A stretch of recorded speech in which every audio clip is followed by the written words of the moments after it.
जो T shirt पे आपको लगता है कि राहुल गांधी कोई डिस्कशन का विषय है? उनको कोई सीरियसली लेता है? आपने कभी उनको सीरियस देखा है? जब हंगामा करना होता है तभी तो संसद के अंदर घुसते हैं। रोज यहाँ आते हैं, केवल बैठकी जमा के, चौकड़ी जमा के चले जाते हैं। उनके बारे में तो कोई बात ही नहीं करना चाहिए। मुझे नहीं लगता कि मोस्ट अनसीरियस यदि लीडर ऑफ द अपोजिशन इस देश को कभी मिला 1952 के बाद से, तो मुझे लगता है कि उसका नाम राहुल गांधी जी है। फॉरेन पॉलिसी को जोक बताया गया है मोदी सरकार की नेशनल फॉरेन पॉलिसी। मैं तो कह रहा हूं ना कि उनको कौन सीरियसली ले रहा है? उनकी पार्टी के लोग ही उनको सीरियसली नहीं लेते। हम क्या लेंगे उनको सीरियसली?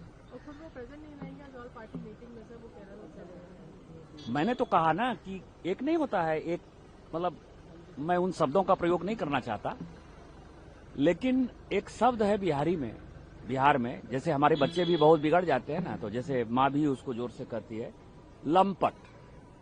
लंपट एक शब्द है बिहारी में। तो आप ये समझिए कि यदि हल्ला करना है, हंगामा करना है, तोड़फोड़ करना है, स्पीकर के चैम्बर में घुसना है, उनके ऊपर कोई कागज फेंकना है, पत्थर फेंकना है, तो राहुल गांधी जी आपको नजर आएंगे। घटिया बातें करना है, राहुल गांधी जी नजर आएंगे। और यदि कोई सीरियस बात करनी है, ऑल पार्टी मीटिंग है, लीडर ऑफ द अपोजिशन का रोल है, बिजनेस एडवाइजरी कमेटी है, लीडर ऑफ द अपोजिशन का रोल है, पार्लियामेंट में बहस हो रही है, उस बहस में कौन क्या बोल रहा है, कल जैसे ट्रांसजेंडर बिल पास हुआ, तो रहना चाहिए था ना। यदि आप मिले लोगों से, यदि आपको लगता है कि हम मिलकर जो है उनकी बातें सुन रहे हैं, तो उनके लिए आपको संसद में रहना चाहिए था ना। कल पास हो गया, 1 मिनट के लिए संसद के अंदर नहीं घुसे, इसको क्या कहेंगे?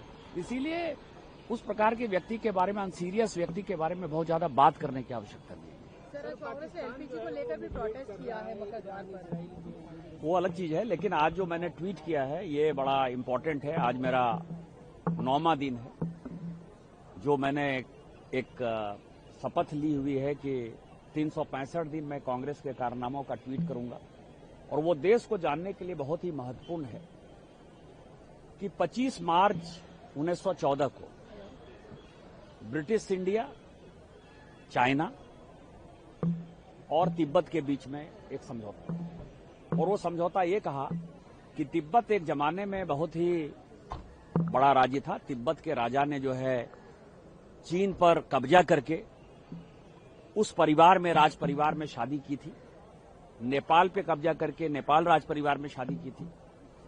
और तिब्बत एक बड़ा अंपायर था। तो 1846 में एक एग्रीमेंट हुआ था तिब्बत और नेपाल का, जिसमें कि 10,000 रुपया, आप समझिए कि प्रत्येक साल तिब्बत को हर्जाना देना था नेपाल को, वो ट्रीटी। और जम्मू कश्मीर के साथ तिब्बत का एक एग्रीमेंट हुआ था 1842 का। उन दोनों एग्रीमेंट के बाद मैकमोहन ने एक लाइन तय की थी, लेकिन नेहरू जी ने मई 1951 में 17 पॉइंट एक एजेंडा एग्रीमेंट हुआ था तिब्बत और चाइना के बीच, उसमें उसको मान लिया। उसके मानने के कारण चीन का पार्ट जो है तिब्बत हो गया और चीन हमारा पड़ोसी हो गया। इससे भी उनका मन नहीं भरा, तो 29 अप्रैल 1954 को एक एग्रीमेंट जो है उन्होंने चीन के साथ किया। और उसमें नेहरू जी ने ये खुली छूट दी कि चीन के जितने आदमी यहां आना चाहते हैं, व्यापार करना चाहते हैं, वो बिना वीजा परमिट के वो जो है वो भारत में आएंगे, जहां बसना चाहते हैं वो बस जाएंगे। और तिब्बत जो है चीन का पार्ट हो गया। उसका नतीजा हुआ 1954 के उस एग्रीमेंट का नतीजा हुआ, आपको पता है कि आज भी 78,000 वर्ग स्क्वायर किलोमीटर जमीन हमारा चीन ने कब्जा कर लिया है। अक्साई चीन पे जब रोड बना रहा था चीन, तो 1954-55 में हमारे जब सैनिक कुछ पकड़ा गए, तो आपको पता है कि 2 महीने तक नेहरू जी उस बात को छिपाते रहे पार्लियामेंट में कि इस तरह की कोई बात नहीं है। और उन्होंने अपने स्पीच में पार्लियामेंट में कहा, 1958 में ये फैक्ट है कि 1955 से मुझे पता था कि अक्साई चीन में रोड बन रहा है, अक्साई चीन के कब्जे में चला गया है, लेकिन वो गोबी डिजर्ट की तरह है, जिसमें कि रेगिस्तान, ऐसा रेगिस्तान है जिसमें न पानी है, न अन्न है, न जल है। वो आदमी के लायक नहीं था, इसीलिए हमने छोड़ दिया।